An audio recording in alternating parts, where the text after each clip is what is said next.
Semua rekan-rekan mahasiswa dan mahasiswi, dalam video kali ini saya akan membahas mengenai materi sejarah pertumbuhan, kedudukan, fungsi, dan ragam bahasa Indonesia. Nah, sebelumnya perkenalkan, nama saya Fitri Siagian. Dalam materi kali ini yang pertama kita akan membahas tentang sejarah bahasa Indonesia. Nah, perlu kita ketahui bahasa Indonesia itu berasal dari bahasa Melayu. Dan itu bahasa Melayu diresmikan menjadi bahasa Indonesia itu pada saat Sumpah Pemuda 28 Oktober 1928 itu terdapat pada ikrar ketiga Sumpah Pemuda yang berisikan kami putra dan putri Indonesia menjunjung bahasa persatuan bahasa Indonesia. Oke, berikutnya kita akan membahas kedudukan bahasa Indonesia. Nah, kedudukan bahasa Indonesia ini terdiri dari dua kedudukan, yaitu yang pertama dalam bahasa nasional. Nah, kedudukan ini melekat sejak Sumpah Pemuda 1928 seperti yang sudah kita bahas sebelumnya dalam sejarah bahasa Indonesia.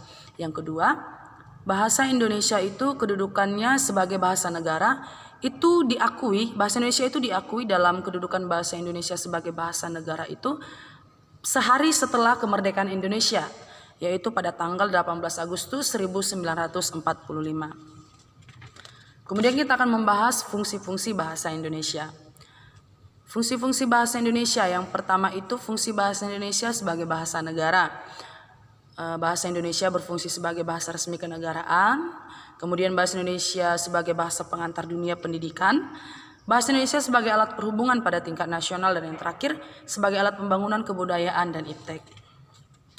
Berikutnya, fungsi bahasa Indonesia sebagai bahasa nasional, yaitu sebagai lambang kebanggaan nasional, sebagai lambang identitas nasional, sebagai alat pemersatu bangsa, sebagai alat komunikasi.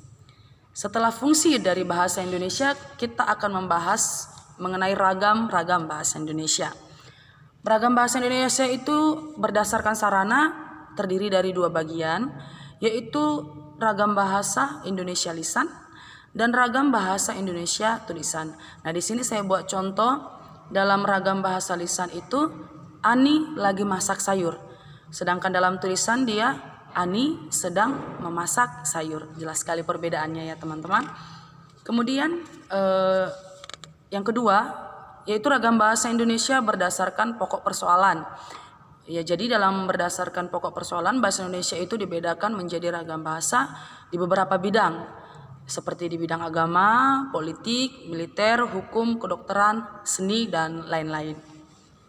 Kemudian bahasa Indonesia berdasarkan pendidikan penutur.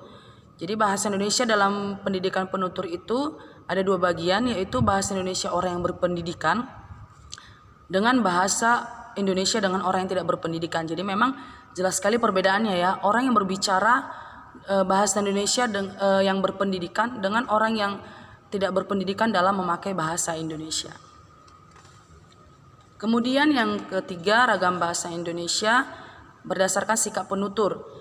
Bahasa Indonesia berdasarkan sikap penutur dibedakan menjadi ragam resmi, ragam akrab, ragam santai, dan sebagai berikutnya.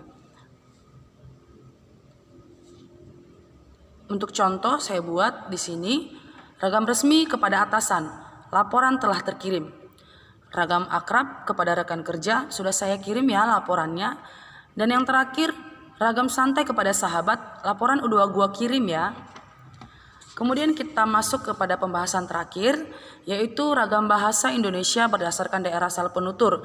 Jadi ragam bahasa berdasarkan daerah asal penutur itu dibedakan dengan logat-logatnya. Demikian materi yang bisa saya sampaikan kepada teman-teman mahasiswa semuanya.